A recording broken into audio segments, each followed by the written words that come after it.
welcome into a very special edition of the Dynamic Leaders Podcast. This is the first of a podcast series. We're titling it How to Become a Master of Performing Under Pressure. And when I say we, I'm talking about me and my co-host for these podcast episodes, Natalie Naticchia.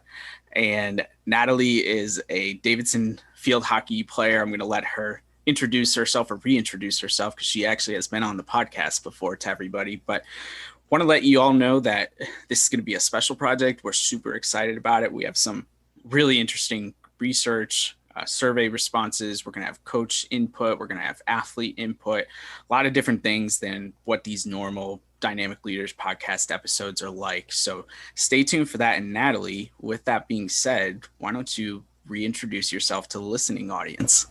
Yes. So thank you. Hi, everyone. I'm super excited. So my voice may seem familiar to a couple of you. I did a coaching call with Colin in the past, but my name is Natalie Naticchia. I'm a rising junior at Davidson College on their Division I field hockey team. I'm a communications major at Davidson, and I'm from Haddonfield, New Jersey, which is about 15 minutes outside of Philadelphia. And I really have just loved this process with Colin so far. In my coaching call with him, one of my biggest goals for my athletic career at Davidson was becoming a master of performing under pressure, whether that's in my day-to-day life, but more specifically out on the field when I'm out there with my teammates. So Colin and I are really cracking down, trying to determine what makes someone a master of performing under pressure, if that's possible, and trying to collect any and all information that we can get on the topic. So we're super excited, and we're really excited to kind of lay the groundwork this episode and talk about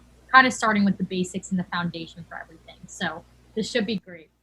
Yeah, and Natalie said it best. This is definitely going to be a fundamental introductory type episode to get you all acclimated with some of the information that we've already started to put together and give you a bit of a listening roadmap as to what's coming in future episodes. And I think what's really interesting about this topic is, so Natalie essentially said these words like verbatim on that coaching call that she mentioned. And it was something that I wrote down at the time. Didn't think too much of it outside of, being a really great phrase and something to be mindful of. And then I was just thinking around one day, messing around on Twitter or something like that. And I put the thought out there and I got like a nice response. People were like, oh, that's an interesting topic. Like, tell me more. And what are you talking about and everything? And I said, I think there's something to it. And so me being a little bit crazy and nerdy, I was like, I wonder if we could put together some type of research project. And I said, okay, well, if I'm going to do something a little bit more in depth with this, I'm going to do it with Natalie because this is her phrase. This is what she wants to do. And so I put together this big proposal. Didn't know if she was going to be interested at all, but luckily she said, yes, we're here. We're diving into everything today. But I do think it's a really interesting topic. And I think, and this is probably where you want to go to start the conversation, Natalie. I think one of the main reasons why it's so interesting is that word pressure really sticks out as something like, okay, now we're talking about a situation that's not normal, right? We're talking about something that is a little bit different than going through the motions of our daily life or going through the motions of our practice on the field hockey field. And so I would love for you to, maybe help us define what you and I were going to use this term pressure. What does it mean? How are we going to use it in the course of conversation, and just take this away with pressure? That's where we're starting. Yes. So I think this is a really important place to start because I think pressure is something we all experience on a daily basis, whether that's having to get the laundry done by 5 p.m. before you have to make dinner, or out on the field when your coach says, all right, we really need you to score this goal. We need to take this game to overtime. Pressure is just something we all experience. And I think throughout this process, I've already learned so much, but it is so useful to kind of go back to the basics and define what you are experiencing and understanding, okay, I'm feeling pressure, but what is that pressure? What does that actually mean? And I did a little bit of research. And so I first started with the American Psychological Association, the APA. And they kind of define pressure as excessive or stressful demands, whether those demands are imagined or real, made on an individual to think, feel, or act in particular ways. And that the experience of pressure is often the source of cognitive and affective discomfort or disorder, as well as some maladaptive coping strategies. And basically, the American Psychological, I cannot say that word, Association kind of defines pressure as something that's negative and something that puts a big strain on people and their mental health. So I thought to kind of become more narrow focus on what we want to focus on, I wanted to find a definition of pressure relating to sports. And in terms of sports, pressure is defined as the feelings an athlete has about performing in a sporting situation. So, for example, I get so anxious when I have to serve for the match, or I can't seem to concentrate when the game is on the line. And they talk about how pressure manifests itself physically with those physical things I think we're all familiar with, where you have that increased adrenaline, you're breathing heavy, your heart rate's going, or mentally. And that can be positive or negative thoughts about the event, and even emotionally. So, positive feelings of anticipation, excitement, or negative feelings of fear or anxiety, not being able to get your best sleep the night before because you're anticipating the events for the next day. And that definition came by Peak Performance Sports. And I thought that was very all encompassing of the three ways that you really can experience pressure, whether that's physical, emotional, or mental. And I think those are some good groundwork and three kind of pillars we're going to want to look into when we start to have these conversations with coaches and athletes, how pressure can negatively or positively affect those three areas. Yeah, I love the pillars. And I really appreciate that you took the time to give us these definitions, because I think it really helps us understand exactly what we're talking about, but also what we're trying to accomplish. Because what was really interesting to me hearing you break that down is, so I came up with excessive demands is essentially, yeah, the basis of what pressure is. That leads to uncomfortable feelings, and that leads to an overall negative experience. Right. And I think what we're both trying to do, and tell me if I'm wrong, but I think we're trying to spin this into a positive thing, right? Like spin it into using pressure as a way to elevate your game. That's why we want to become a master of it, so that these negative feelings that we're all so used to having don't affect us when the game is on the line, as you put it a couple minutes ago. Absolutely. And I think that is a really hard position to be in, because I think defined by the APA or defined in terms of sports, pressure carries this negative connotation. And I think it is a super big challenge. And I think we're capable of doing it. And I think a lot of athletes may have turned that corner of growth of understanding how that pressure can fuel them in a positive way. But I do think the first level to this is kind of breaking down the stereotype of pressure and how it's so negative. And I think there are so many wonderful things that come out of pressure, and we'll obviously talk about that more in depth later on. But for me, like, I am kind of addicted to the feeling of pressure. I was telling Colin earlier, when I have to do minuscule tasks that do not need to be filled with pressure, I set a timer on my phone just because I thrive knowing that there's an end line, there's a deadline, and I need to hit it. And that's what really forces me to perform. So that could just be me. It might just be me, but I do think that there are some positive ways that we can implement pressure into our lives and become a master of it for those big moments when the game is on the line.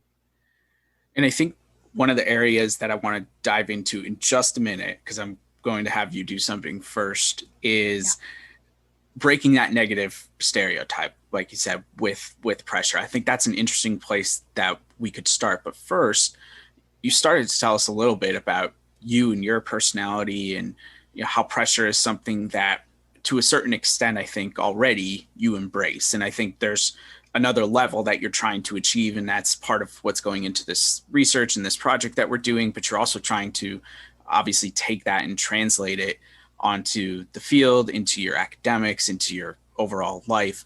But would you mind just telling us a little bit about, as a student athlete today, you are a current student athlete, where do pressures come in on a daily basis for you? Like say we're in season, for example, so Right. you're back on campus, there's no COVID, life is somewhat normal.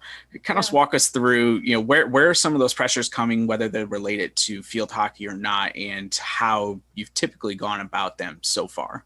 Absolutely. So this is a very loaded question because I think pressure comes from a lot of places in my life. I think at the end of the day, most of the pressure that I put on myself is internal. So I create that pressure for myself. I'm kind of the one who has these high expectations of myself. And I think that's great. I think it's what has led me to be where I am today, that I have these high expectations of myself. I wanted to compete at the highest level. I wanted to be at a high academic school, and those things have paid off. But I also think it has impacted my life negatively, and it kind of took the fun out of some things that could have been fun, but I made filled with pressure.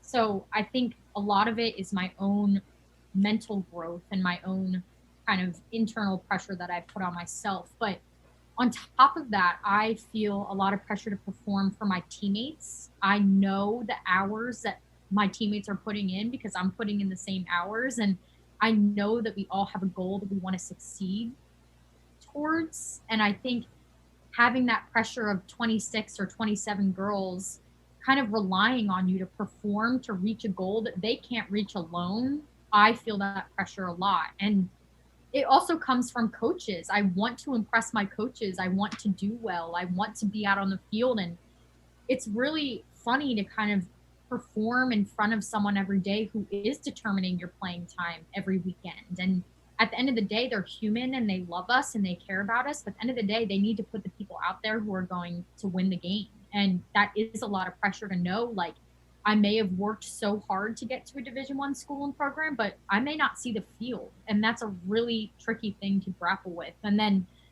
I would say the other area of my life where I feel pressure, so I kind of covered internal, friends and teammates, coaches, and then the last for me is family. And my family says to me all the time, you do not need to put this pressure on yourself. We are just happy if you are happy. And I know they mean it. I really do. But I do also think of all the times where my parents were driving in the middle of the night to get me to a tournament or to meet with a coach, and how much they invested to get me here. So, because of that investment that they made, I do naturally really want to do well for them. And it's actually funny, I've had a lot of conversations with my teammates, and they say, I hate when my parents come to the games. And I'm like, me too, but why?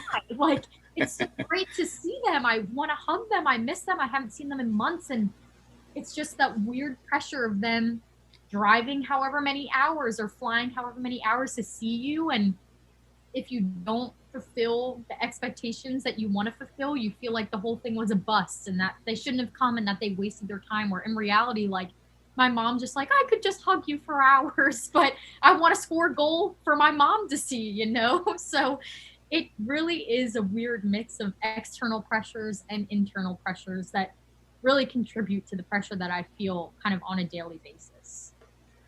So would it be fair to say then that the majority of pressure that you face on a daily basis comes via expectations? Absolutely. Absolutely. Yeah. That's interesting. And I'm certainly not saying it as a bad thing. I'm myself included. I feel like I have those same type of feelings and have felt that same type of pressure. And I'm sure it is a common thing, but not anywhere in what you just broke down for us did you talk about pressure coming from something tactical, like Yes. executing a play on the field hockey field, or making sure that you are memorizing the correct information for a big test in Right. school. And I know. I'm sure there's an aspect to that, like that comes into play at some point. But it seems like what ultimately I think what we need to tackle first, and maybe this is, maybe it's a social media thing, as well as people who are genuinely good people like you who want to give back for people who have given time and put in the time, the effort and everything. Yeah, I think maybe expectations is where we need to fight through first and understand like that type of pressure and what it does negatively or positively Right. to athletes, to people, to whoever we're talking about. Does that make sense?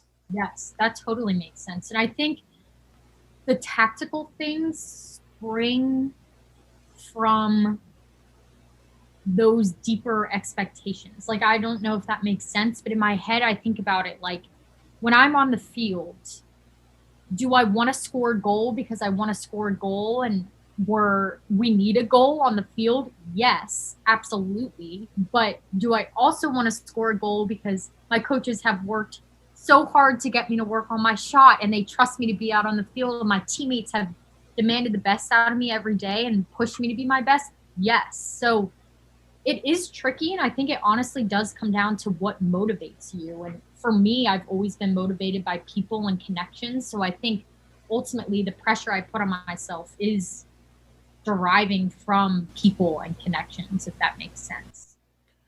And have you been able to, it does make sense. And I'm wondering if you've been able to yourself identify where that line is crossed to, okay, you embrace that pressure because you do want to, like you just said, you want to get back, you want to perform for other people because you thrive off of people and connections. Do you know personally where that line stands to the point where it takes the fun out of it, like you were talking about earlier, and it can be a detriment to put that type of pressure on you? Yeah, I have no idea where that line is. And I think Okay. I think that's a really good question that needs some more investigation, but I think I do struggle. I'll get into where it's not fun before I'm realizing that it's not fun, if that makes sense. I never am aware of when I'm crossing that line from it being a very honest and positive motivation to when it's like almost kind of plaguing me to do my best for others. So it really is a tricky line. I have not figured out or mastered when I cross it yet, but hopefully throughout this series we'll get there. So that's the goal. That's right. We're not going to get everything done on this first episode, that's for sure. That'd be great if we could, but Yeah, I think life would be a whole lot easier if we could just do this in like one neat 45-minute episode. That would be good for everybody. no, I'd love that. All right, Natalie, where do you want to take us next? Yeah, so I think kind of springing off that conversation, I kind of want to talk about why pressure is important in the first place. And a lot of the research that I've done is talking a little bit more about that tactical pressure that you brought up. And I think number one is like pressure is important to help our bodies and our minds determine when we need to amp it up, when we need to perform. Your adrenaline's going for a reason. Your hands are getting sweaty for a reason. Your heart's pumping for a reason. It's a sign from your mind to your body to say, all right, let's go. We got to do this. And I think that is a lot of times mistaken for like nerves or anxiety when really it can just be embraced and be like, my body and my mind are connecting in this way. And all it is just a sign from my brain to like, all right, let's go, let's amp it up and let's do this thing. Sure. And I think kind of going off of that, for example, without pressure, we would not be able to recognize like, I really need to score this goal or like, I really need to hit this ball and get this pass. And it helps us kind of narrow our focus when we are in a game. Like there's fans screaming. I mean, States and Kentucky, there's not that many fans, but I'm sure there's a lot more. Like if you're in a bigger stadium, I'm sure the distractions are just 10 times greater. And pressure kind of does help us narrow in on that one thing and that one task that we do need to complete. And it does have an aspect of discipline to it and encourages athletes to work hard to achieve what they want. If you don't have pressure, you're not going to work hard to be in situations of pressure. And something that my coaches have said to me and something that I've been trying to embrace is that pressure can be a privilege. And if you are in a situation where you are feeling pressure, you are trusted to be placed in that situation. And my coaches say all the time, and something I'm trying to implement this year with my team is you're demanding things from one another because you believe you can do them. I'm not going to demand something from a teammate that I know is completely out of their reach. And my coaches aren't going to put me in a position where they do not think I'm capable to do what's being asked of me. So if you're in a position of pressure, you're there for a reason and it can be seen as a privilege. And ultimately it's just helping our body and our mind shift into a higher gear and perform the way that you want to and those around you want to as well. And I love the pressure is privilege line. I think it really helps. It's not just a good line to say on a podcast, but I do think it really helps from a focus aspect. Okay, why are we putting people into these pressure situations? Because sometimes it's much like anything else when it comes to communication. Say you're the coach and you put me into a certain situation on the field, but you don't explain to me why I'm there or even what I'm supposed to be doing. That pressure, that's how it becomes negative, right? Versus being able to see it as a privilege. Oh, okay, I'm really good at XYZ. This is why I'm here. I Right. need to execute in order for us to score that goal or whatever the scenario may be. So I really like that from a focus standpoint. And what you were talking about when just tensing up, getting sweaty, really starting to feel the pressure, for lack of a better word there. It's got me thinking about when I played sports and some of the tactics I would use to try and calm the mind and visualize even to certain extents and different things like that. And my main sport was baseball. So baseball inherently is a much slower sport than like field hockey or soccer or basketball, where you're kind of going up and down and back and forth. And so you have that time, I can think about like between pitches where you take that deep breath or you sing that song that makes you laugh or giggle because you're just trying to relax the mood, especially if it is a tight situation, right? It's a pressured situation. You need to perform. And like sometimes I felt at least doing something goofy like that helped me perform better. I'm thinking specifically, I don't know if I want to tell people this, but I guess I'm already on it. So I would walk up to the plate and I would sing Kelly Clarkson songs. Mostly Since You've Been Gone, I think was like a really popular song when I was in high school. And it helped me laugh. I can remember a couple times like the catcher kind of saying something to me or looking at me, and I didn't care because it wasn't about the catcher, it wasn't about the umpire or anyone else who was listening. It was a mechanism for me Yeah. to say like, okay, I need to get in the zone and I need to produce here. I wasn't the type of person who could like feed off the crowd amping up or things like that. Like I needed to calm my mind in Yes. order to perform at my best. Like, have you been able to identify, like, do you feed off the pressure of the adrenaline of the crowd? Like, do you need to get into a silly space like me? Have you identified any of that?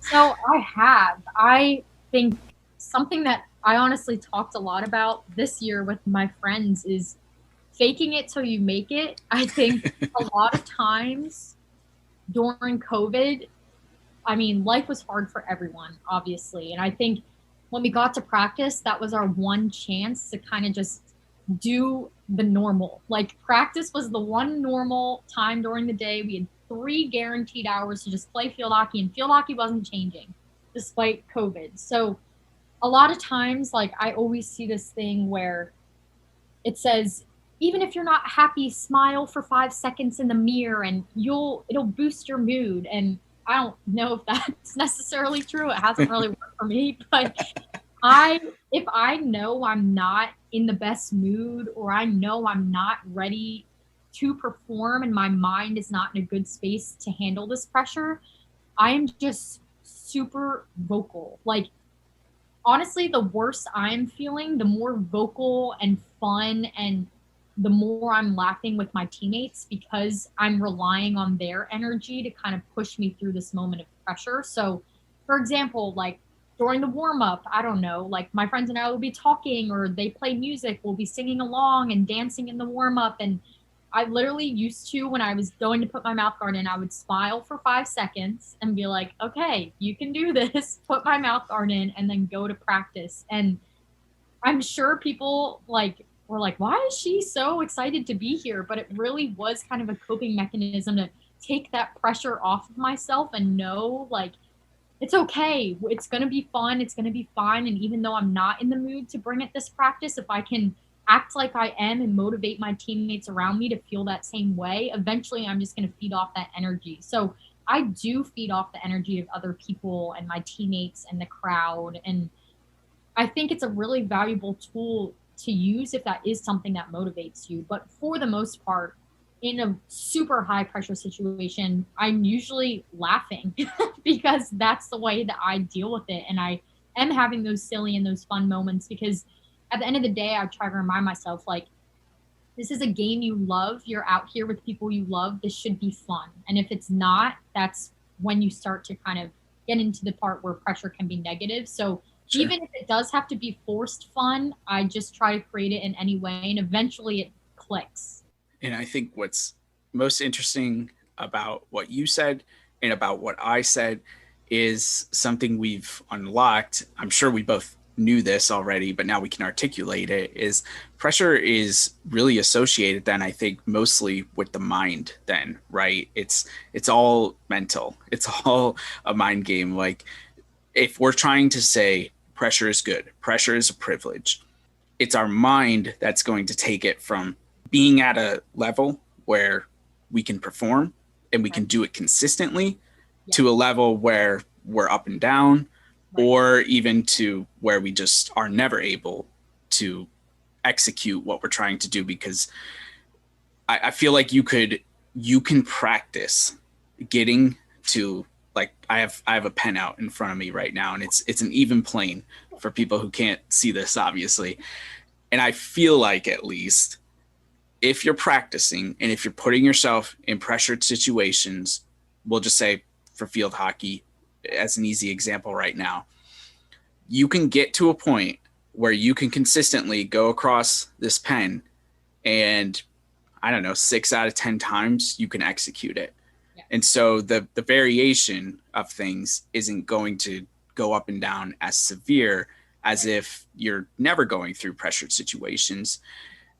And I put up the pen as a visual because I'm imagining my mind, if I'm not prepared, if I haven't practiced these situations, then that level starts to rise Right.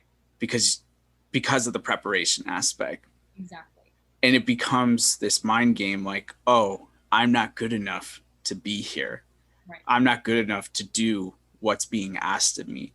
And so you take from like a level that's achievable and that we can get to, and you raise it all the way up to off the screen, and you Yeah. can't get there. And it's like, of course, then you're not going to succeed. And so I think that's probably another really interesting aspect that we'll dive into a lot more throughout this series, is to say, like, this is all in our heads. Like Yeah. if we can get that under control, then we probably will find more success. Absolutely. And I think that's a really great point because my coach one time asked me and she was like, "Where do you get your confidence?" Like, this was totally random at practice. I'm like in the middle of the drill. I'm like, "Oh my God." She's like, "Where do you get your confidence?" And I was like, "I think I get my confidence from other people." Like, I was kind of rattled. I was like, "I think I get it when I'm making other people happy and whatever." And she's like, "No, like, you're wrong." And I'm like, "Okay." And she's like, "You get your confidence from preparation." And I was like, "Well, what do you mean?"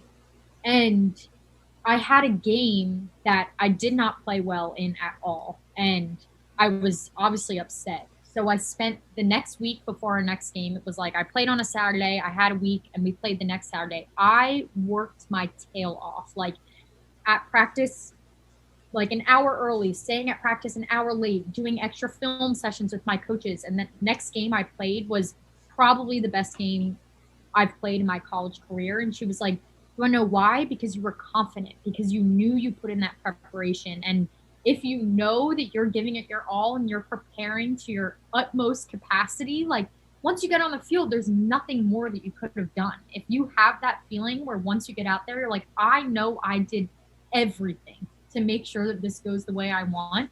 At the end of the day, what are you going to do? You can't run an extra sprint in the middle of the game. You can't do your stick skills in the corner of the field. Like, this is all you got." And I think that was a really kind of eye-opening point for me. And especially moving into the summer, like I am preparing. And I know I'm going to feel confident at the end of August going into preseason, knowing I'm as prepped as I can be. And I think that does alleviate some pressure out of situations, which is great. And that kind of goes into another question I wanted to kind of tackle is how pressure can be harmful. So we talked on why it's important and how it can be positive, but I also think it is really important to acknowledge these harmful effects that pressure has when you're not preparing, when you're not kind of reaching that level of the pen that you want to be reaching. And what I've kind of found from my research and kind of compiling responses from student athletes that we polled is pressure can be harmful when it becomes an obsession and when it's kind of hindering your performance and your mental health. So when you're feeling pressure as something that's a roadblock in the way to performing the way you want it to go. And it can be overwhelming. And when you are only focused on the pressure that something carries, you're rarely thinking about the flip side of the situation. So, like, for me, something that I always grounds me is when you're feeling that pressure, you're like, what can go wrong? Like, your mind is racing, like, I'm not going to make this play, I'm not going to score this goal. And you're not thinking about how much fun you're having, how lucky you are to be competing with teammates, how much you love this sport, how far you have come in your journey as an athlete and as a human. And I think it is super important to recognize the harmful aspects of pressure for sure, but I do think we can create some effective coping mechanisms for when you're feeling that pressure become negative or harmful, immediate positive reactions that you can have to that can kind of flip your thinking immediately so it doesn't become that kind of spiral of thoughts that is keeping you up the night before a game or whatever it may be. Yeah, and I think this is probably, for me at least, the single most interesting part of all of this. Okay. I came in to the idea when we put it together, and then even into some of our initial survey that we sent out, like the questions that we were formulating. My whole thought process was around pressure being a good thing, pressure, privilege, as you put it earlier, and wanting to understand just how we could best prepare athletes and people by nature to perform at really high levels. And so you and I, Natalie, we had put together some questions to send out to athletes and to send out to coaches. And one of the questions on my side, so I handled coaches, was how do you prepare your athletes to become masters of performing under pressure? Again, essentially exactly what initially, at least, like in the very easiest sense or the very simplest sense of terms, I think we were trying to accomplish. And I had one coach in particular who emailed me back with the survey, and they put in their response, and I'll read this off so that you can hear it in real time too. But this response really made me think. And it says, spending time in reflection to deepen their realization that most of them already perform under pressure. Young athletes are responding to daily pressures. The beauty of sports is they are pathways to liberation for young people. When adults aim for them to be masters of pressure, sports participation drops. Just like a knife to the heart, right? Yeah. Say what we're doing completely wrong. And I was just, it made me really think. I said, okay, I get it. Everything on that I think made sense up until the very last line, because that's where I probably fundamentally disagree. Because I feel, at least, if you as a coach are not willing to put your athletes in pressured situations, tactical pressure game situations, so that they know how to perform when these things happen, and you're just hoping that because of the daily pressures, which are probably significantly higher than they've ever been before, of just being a regular person in this world, and you're hoping that's going to be enough for them to achieve what they're trying to do. Right. I don't think that works. Now, the one part, maybe there's some truth to this, is the participation in sports drops. Yes. So you're feeling these daily pressures in school, in your life, sports is supposed to be that outlet. Exactly. And then you're like, oh crap, more pressure. Like I don't want that. Come on. Yeah.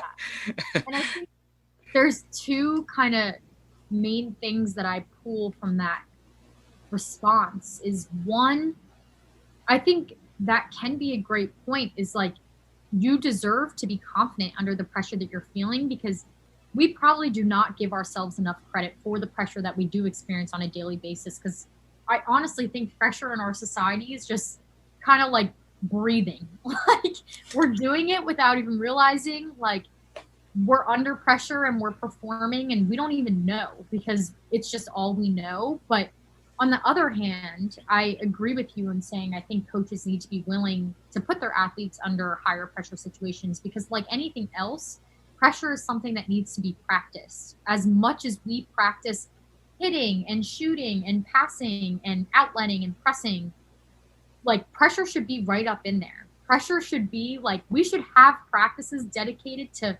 having a player with one man down. And we actually did have a practice where we went through all of those crisis pressure situations where what if we're one man down? What if we're two man down? What if we need to pull our goalie and all these different random scenarios and talked through them. And I think it works. Like, I really do think that athletes have this mindset of practice, practice, practice, perform. And I don't think it should be any different just because pressure isn't a tangible physical thing. Yeah, I tend to agree. I think obviously we're mostly on the same page here, and it goes back, at least for me, to what you said a little bit earlier in the preparation sense. I subscribe to the lucky bounce concept. So what I mean by that is when I teach workshops, I talk about this a lot, is there is, whether you want to admit it or not, an element of luck that plays into whether or not you're successful. And I know this specifically as a baseball player because baseball is one of those sports where, take hitting, for example, you can do everything right. You can hit a screaming line drive 110 miles an hour, but if you hit it right back to the shortstop and they catch it, you are out. Exactly. And so there is an element of luck that plays into our success, to our excellence, however you define that word of what you're trying to achieve. And I subscribe to this lucky ball concept in saying that the more prepared you are, the more lucky bounces you get. Right. And so if, to go back to what you had talked about earlier, when your coach is asking you, where does your confidence come from? It comes from your preparation. You have one of the best games of your career as maybe as a result of having that conversation, having the realization of all of that. And that was, not to downplay the significance of that moment, but that was probably a regular season game, right? And, maybe there was pressure moments within, but not to the extent of, okay, one of your team goals, I know, is to get to the A10 playoffs, and the pressure ramps up in those situations. And I think there are ways to, I guess what I'm getting at is there are ways to prepare in the same, making sure that we're mastering the fundamentals, making sure we're taking care of the details. There are ways to do that from a pressure standpoint and not put kids, you are a kid, in positions to fail Yes. miserably and to fail and feel bad about themselves. Like that should be on the coaches to help them understand why they're being put into that situation, like we talked about earlier, from communication standpoint, and also just help them realize that it's not going to work out every single time, especially if you're being in these weird situations that don't happen as much. Pressure can come from, like a rain delay or being a man down, like you said, and trying to ramp it up as a result of that. But pressure can also come from the final 30 seconds of gameplay in the championship game of the A10 playoffs. And so there's a lot of different scenarios. And I don't know, I just feel like we're selling people short, if athletes short specifically, if we're not putting them in pressure situations during practice when we can work on getting the kinks out, failing on the field, and understanding, okay, why did we fail this time? What can we do to make sure that we don't fail the next time? Right. And I think the biggest thing with that is just being clear about your intentions as a coach or as an athlete. If I'm putting my teammate under a pressure situation and they fail and we never address why it happened or why they failed or why I put her in that situation in the first place, all that is a blow to your self-confidence. So Right. it really does need to be meticulously thought out and approached the correct way and saying, hey, I trust you, which is why I'm going to do this. I just want to see what happens. And it's okay if you fail. And that's kind of the point of this. But we need to get in the right headspace and being very clear and open with your intentions and communicating why they're in this situation in the first place is very important. And something I also wanted to bring up is talking about how pressure is created. I think we've talked on most of these key points, but the one thing, so we talked about, at least for myself, is self-constructed pressure, coaches, teammates, fans, family, friends. But the one thing that I do think is relatively new in terms of pressure for student athletes and something that we definitely need to investigate is how social media and kind of those outward and like societal standards can contribute to pressure. And like that can be expecting athletes to look a certain way, perform a certain way. If there's press coverage of a game, one game, and there's not the other game, how is that pressure impacting the game? And I think like even my high school like cousins just had their state championship game for girls lacrosse, and their write up before the game, like a reporter does a write up and they're like, these are predictions for the game. And that puts a lot of pressure. And I was talking to my dad about this and he was like, that did not exist when I played sports. Like you just went and showed up and whoever won. And the people who knew that were the people who were at the game, the people on the team. Like no one else knew and no one else really cared. So I think like it is definitely something to take note of the way that student athletes are kind of under this magnifying glass of social media and society as well. Yeah, I'm so glad you brought that up because that is a bingo. Like that is something that I'm unfortunately going to date myself here. Was not a part of when I was playing sports either, and so it wasn't something that you ever thought of, ever worried about. The internet was around. I'm not that old, but social media. I think I got my Facebook account like into my senior year of high school, which was 2007. So it was just becoming a thing. Clearly wasn't used, not Right. just Facebook, but social media in the way that it is today. And it's funny, literally just last night, I was having a talk with my wife and I was telling her how some NBA analysts said that this generation is the IG generation. She was like, what do you mean by that?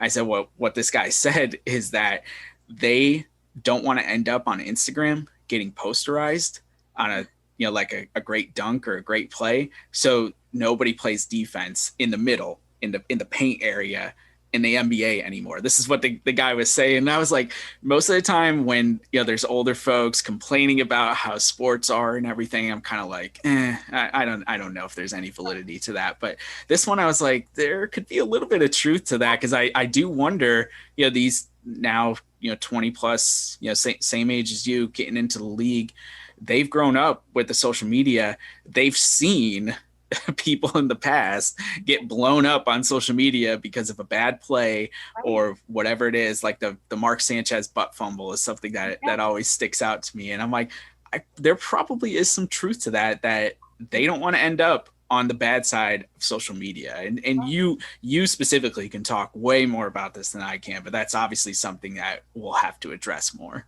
Right. And I think that reality is probably a reality for a small portion of student athletes who are playing on a huge stage, obviously. But Sure. I think kind of on a smaller scale, like just something that was big for me is where am I going to commit to play in college and what is my Instagram commitment post going to look like? And like people automatically, you'll post your Instagram post where you're committed and people will Google Davidson College acceptance rate and it's all right there. And people know, oh, she's going D1 or oh, she's going D2 or you can go online and see, oh, they just got a new coach or this is a new program. I'm worried for them or they might not be as successful.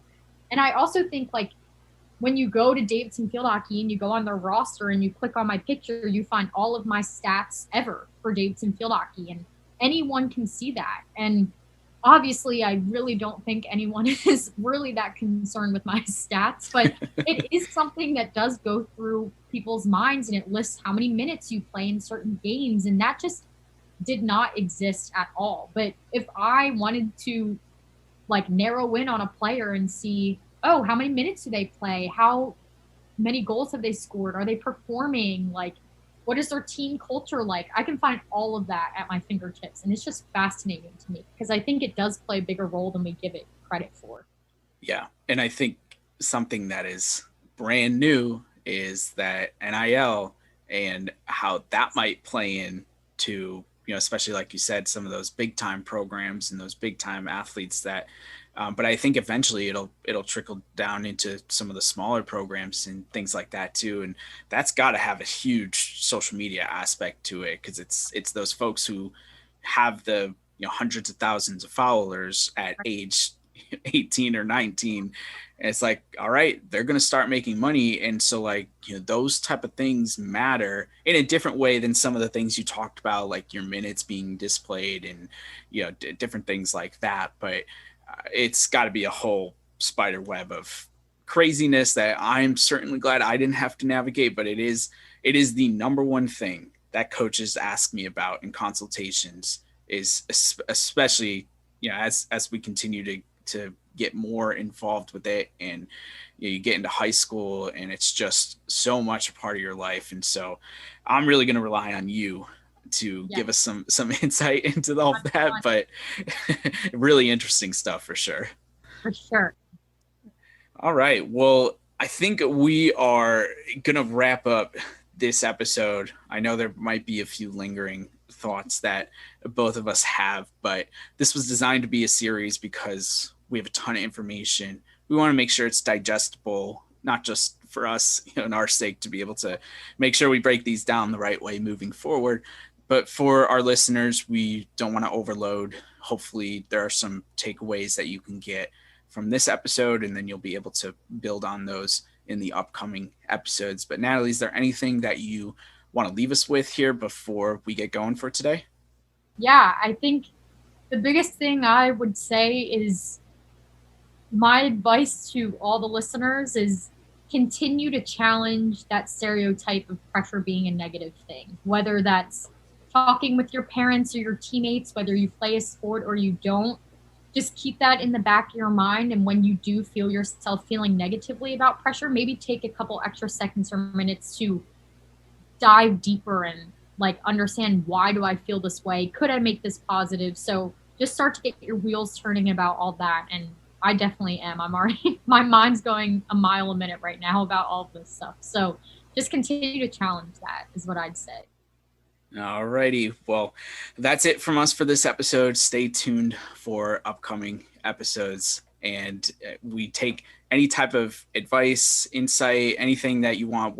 We'll create a way for you to communicate with us that I don't know right now as we're recording this, but we'll have something for people by the time this episode comes out. So please feel free to get in touch with us. If we can add it to future episodes, we certainly will. But thank you for taking the time. Thank you, Natalie, and we'll catch y'all next time.